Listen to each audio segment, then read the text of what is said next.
Welcome back to the nationally syndicated Price of Business Show. I'm your host, Kevin Price, talking to you about you and your business. And let's face it, really the way we take care of one another, treat one another, how we are as a society should be all of our business. You know, any long-term listener of the show knows that I go a little beyond the realms of the typical business show. I guess that happens after almost a quarter of a century doing the program. And so we're going to go a little beyond that today with a great guest. I'm really excited about having Raymond Brune join me. He's actually a bullying expert, and that means not someone who teaches people how to bully, but how to deal with bullies, as you will see. He's an author, TV executive, 4-time Emmy Award winner, and yet you've been on the bad end of bullying. I mean, you know what it's like, and so what an interesting background and perspective. Thanks so much for being with us. Talk a little bit about your Emmys and in what particular areas. I know you're kind of a kingmaker, particularly in the news industry. You've got phenomenal credentials. So a little bit about that, you know, because you're also one of those behind the scenes people we don't see as much, but you make a lot of things happen. Right. In 1991, I started the KTLA Morning News, which is a local morning show in Los Angeles. It was meant to be a serious morning show. Over time, like maybe 3-4 months, it was so bad that we thought we were all going to get fired. So we just decided, you know, we're going to have fun and lighten up and play around and screw around on the air. And the show became a huge hit from that because people were just, you know, they fell in love with the talent. The show was really personality driven. It wasn't content driven. We won 4 Emmys for best newscast and for a lot of breaking news. But the bottom line is people tuned in to watch those guys on the air, and it became a hit. And stations around the country and around the world came to our station to figure out how we did it and then see how they can do it. So yeah. I'm very proud of that show. Yeah, absolutely. Well, and that only became the springboard for much more. Well, from there I went to Good Morning America. They wanted the same atmosphere and tone on the show. Then I started up a Fox Sports Network, TVG, which is all about getting people to bet on the horse races. And so I had to find a bunch of really fun, cool people who you trust to teach you how to bet properly, because horse racing is a dying sport, and they wanted to really, you know, bring it back alive. And so that network became the highest valued network at the time at $3 billion, which was amazing. Yeah, that is. So let's talk a little bit, though, about bullying, which, you know, you think someone with your background, your experience, your accolades, how do you know about bullying? You know what I'm saying? It's the perception. We have a difficult time seeing beyond that. But you have a lot to say on this, and not just as an observer, but someone who's had to deal with it. Well, keep in mind, I'm 62 years old now, and I was bullied in the 1970s, the entire decade, from grade school and high school. So it shows you that, you know, 40, 50 years later, the damage is still done. For me, I was bullied viciously in grade school and high school for 3 reasons. Because I have red hair and freckles. I have this right brain way of creative processing and thinking, so I see things visually as opposed to, you know, hearing it. So I translate what I say, and sometimes that doesn't come out very effectively, so people think I'm aloof or weird or whatever, just because of the way I had to translate what I'm thinking. And third, because my peers figured out that I was gay before I did. So those were the 3 reasons I was bullied. Once I got out of high school, boom, that was done. It was over. The bullying was over, but the trauma continued on. My biggest trauma from bullying is that I socially isolate myself all the time. I want to be alone. I don't want to go anywhere. I don't want to do anything. And so that's a problem in my career because, you know, I didn't go out and schmooze people. I didn't take them to lunch. I didn't take them to dinner. I didn't take them for drinks, all that kind of stuff. So, you know, that did affect my career, but I have this like split self-image, you know, career-wise, I'm very good at what I do. I know that I'm 100%. Personally wise, you know, I have a very low self-esteem, all that kind of stuff. So, I'm not exactly somebody you want to be around personally. Well, first of all, I congratulate you on really getting connected to things about you, strengths and weaknesses, and the fact that there's totality in that. You and I actually have a lot in common. I was terrified of going to school for many, many years because of the bullying factor. Right. I frankly was just an odd kid. I mean, you get down to it. And a lot of it had to do with how my mom would, act like I was going to some private school, with the way she would dress me when I was going to a very public school. And it's like, wow, you could not be more awkward, dude. Well, I come dressed awkward, so it starts with that, So I have a lot of what you're saying resonates with me. Of course, I also hear a lot about what you say, and I think about personality type. I'm big on Myers-Briggs. In Myers-Briggs, I've learned I'm an introverted, intuitive thinker, judger. Who would think? I'm a radio talk show host. I talk all the time. But the reality is that, man, I love to be alone. And we live in a culture that kind of frowns on that. He's a weirdo. He likes to be alone. But I spend a lot of quality time where I'm very happy when it's just my dog and me hanging out, And so I love my wife, but she's really busy, and it works out because I like being alone. It's a very interesting dichotomy. But, to hear your struggle, your self-awareness is phenomenal. And that's something that most people have a very difficult time getting to. You and I are the same age. And so I think the 70s was an interestingly tough decade when it came to the way teens dealt with one another. It was pretty Lord of the Flies when you think about it. The 70s was a tough decade that way. Well, keep in mind also that the reasons that you're being bullied ultimately end up being the reasons you succeed. You think they're your liabilities, but they're actually, your assets. And it took me 20 years to discover that. The way I think became, so successful in producing television news because I don't think, logically, I think creatively. And it was like a creative rain falling down on me. And thank God I discovered that because, you feel like you're just a loser and no one likes you and all just name calling. And it just really hurts to go through all that. Yeah, absolutely. And and so talk about what you do in this effort. Talk about your focus when it comes to helping people in this effort, and kind of get us up to speed on that. Well, that's where this book came in. I was sitting here at my computer maybe 6 months ago, just playing on the internet, going through Chat GPT, and discovered this DALL-E, DALL-E, which creates pictures from prompts. You just type in a prompt and it creates this amazing, gorgeous, Rembrandt-style painting. It was just unbelievable.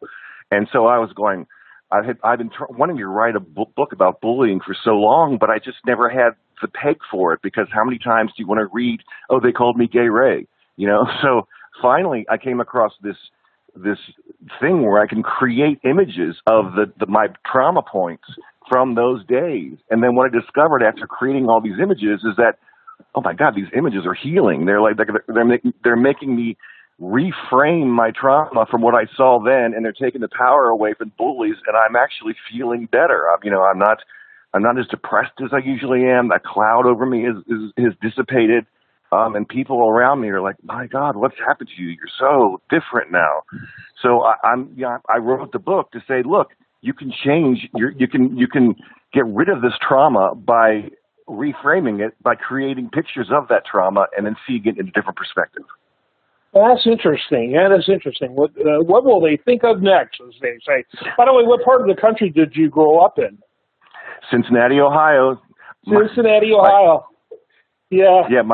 My first job was an intern at the NBC station here, and the former mayor of the city was then just hired as the news anchor, and that was Jerry Springer. Jerry Springer. Yeah, that's funny. Yeah, I grew up in Detroit area, in the suburbs. There's a big difference between the suburbs and Detroit. I will be the first to admit that. But there's a certain rough, tough quality in the Midwest that you'll see in Ohio and you'll see in Michigan. Right. Yeah, very similar. I think we're in a new age of bullying right now. People believe that bullies will create this disruptive change, and that's going to improve their lives. And so, we reward these people with their vote and those kind of things, and all they really do is create chaos. I mean, we've seen that in Congress, we have like a dozen bullies now who constantly appear on television because they're outrageous, they say vicious things, and they get attention.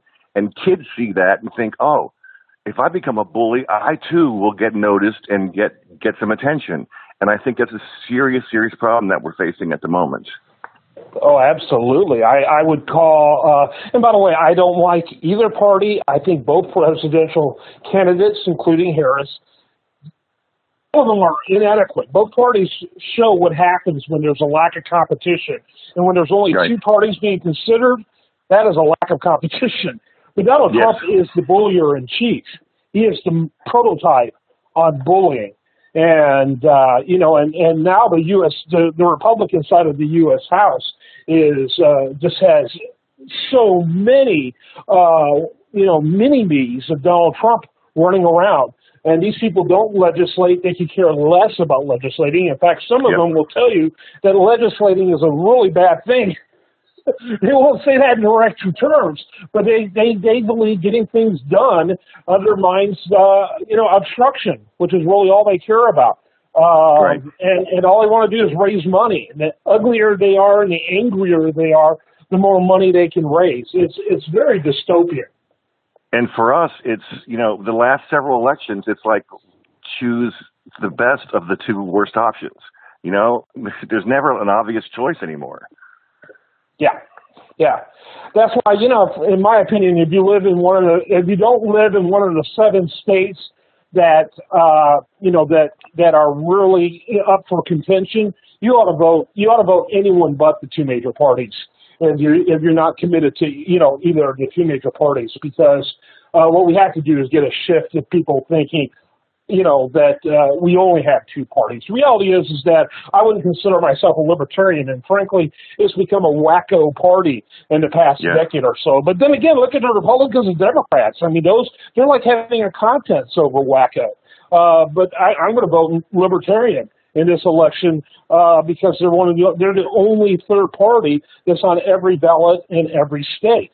And just because until the Republican and Democratic Party sees that what they're offering is disgusting, they're not going to change. They're just not going to change. And so the only way we can do that is by demonstrating this unhappiness with what we've been offered. I don't know what else to do. But both of these parties are so unconscionable. But so talk about how do you address this, because I think you've nailed it. With whatever ideology presidents have had historically, at least generally, they were polite and they were civil and they were kind of, adult-like, right? I don't see adult behavior by politicians today. I agree. It's like all the rules have changed and now anything goes. And I think people are so, like me, I'm so exhausted by all the things Trump does that I'm just sick of listening to it, but I feel like I have to pay attention or I'm going to be behind on something that I need to be aware of. And I think that may affect this election a lot, as so many people are just so exhausted. It's hard to say. I don't know. Yeah, absolutely. I totally get that. It is exhausting, and you're right. Unfortunately, I mean, I sit there and it's so much gibberish, and frankly, he has a lot of the same cognitive issues, in my opinion, that Biden had. Not to the same extent, but he says stuff, and what does that even mean? He'll be talking about two different things entirely at the exact same moment, very much like Biden was doing. I'm with you, and everything is so angry. We feel that tension. We feel that it's very difficult for a society to live with that, and it certainly doesn't make it a better society. So, talk about in your book, who obviously I'm assuming your audience in that book, as you wrote that, was people who have suffered from bullying, but also people who might be perpetrators, and a lot of perpetrators don't even realize they're bullies, right? They're raised in rough home environments, and it's normal to them, and they just carried it on. But talk a little bit about the audience you had in mind and the takeaways you hope that the audience would have from reading your book. Yeah, the audience in mind was parents, teachers, and people who were bullied, all adults. This is a book for kids because it really goes into some dark stuff of what's happened to me. So it's not a book for kids. What I want people to take away from this is that they can heal. I'm not 100% healed by any means, but these pictures and paintings that I've created have gone a long way to allowing me to feel better and to look outside and think, oh, there is a tomorrow coming. And I remember most of my life, every day there hasn't been a day that goes by that I hasn't thought to myself, God, I wish I was dead.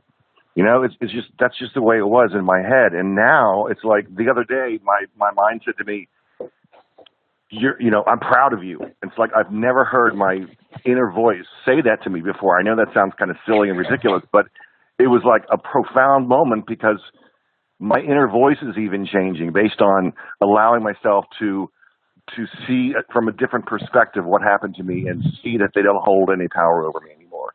So that's what I want people to get from this book, as well as creating their own images to help them relieve their trauma. And it doesn't have to be just bullying. It could be any kind of trauma that there's plenty of people with plenty of problems out there. Yeah, absolutely. I think that's phenomenal. I think it's a needed reminder. I'm afraid, frankly, that the state of America politics is only going to continue to decline. I keep thinking, once Trump goes, there'll be some kind of normalcy back in the Republican Party, but his choice for vice president shows that's not happening anytime soon. Right, but who else but Trump would have picked him? I mean, seriously. Exactly. Yeah, it's literally a mini-me. It's interesting because J.D. Vance loathed Trump just a few years ago, called himself a never-Trumper. And I actually think that's the reason why Trump chose him, was because he has the ethical and moral flexibility that Trump has. In other words, he'll do whatever necessary to be a winner, and Trump loves that. He'll say whatever, exactly, and that's just unbelievable that he completely doesn't about face, and it's so obvious he's doing it because for a political career move. Like, do you really think we believe what you're telling us on any other subject? But then again, many do. I mean, that's the thing that bothers me, is that we live in a really low-level, low-thought culture that, are we like sheep? Well, guess what? I think sheep are getting offended by the analogy, to be perfectly honest with you. I mean, it's a really terrible state of affairs. So you got me going, man. Thanks. I appreciate that. Great segment. Enjoyed so much my time with you. Really appreciate you taking time to talk about it. Raymond Brune, thanks so much. Give us the best website, one best website, because you know how it is. The more websites you get, the less likely to go to any. So one best website to get more information and your final thoughts. Amazon. That's where my book is. It's called The Art of Being Bullied. My name is Ray Brune, Brune. My final thoughts are there's help out there for people who are really hurting, who have trauma. My book is one idea to show you how to relieve some of that trauma, and I hope people try it. You don't have to buy the book to try it. So I hope people actually learn something from this and actually get some healing. So is your book also on your website? It's on my website also, which is rightbrainrain.com. That's what I call the creative flow on the rains down on me is my right brain rain. Rightbrainrain.com, because I want them to be able to get a breadth of all your work as well as your book. So that would probably be the best one to mention. Very good. Thanks so much for being with us. I enjoyed it. Thank you. I did too. Thank you for taking the time. I'm Kevin Price. You're listening to the nationally syndicated Price of Business show. Stay tuned for more after this.